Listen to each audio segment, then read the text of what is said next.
bawat isa. Mahalaga.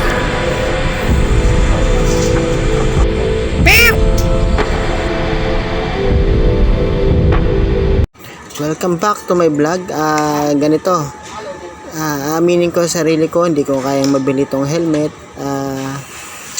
Napaka natin dahil nakikita ko lang to sa picture. Sa ngayon ay nahahawakan ko na.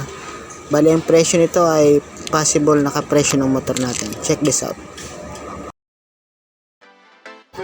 For me, para sa akin, kung magkakaroon ako ng ganitong helmet, siguro una kong may isip ay paano ko ba siya may ingatan, hindi magasgasan, kung ano pa man. Sa ating mga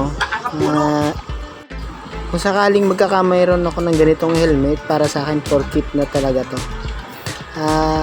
Sa tingin ko, tataas ang value nito sa paghahaba ng panahon. Kaya kung magkaganito kang helmet ay talagang iingatan natin. Saka gusto ko yung style niya, napaka classic design. Bali nung bata pa ako nakikita ko to. Yan, nakikita niyo yan. Naka-engrave yung possible na 51,000 siguro.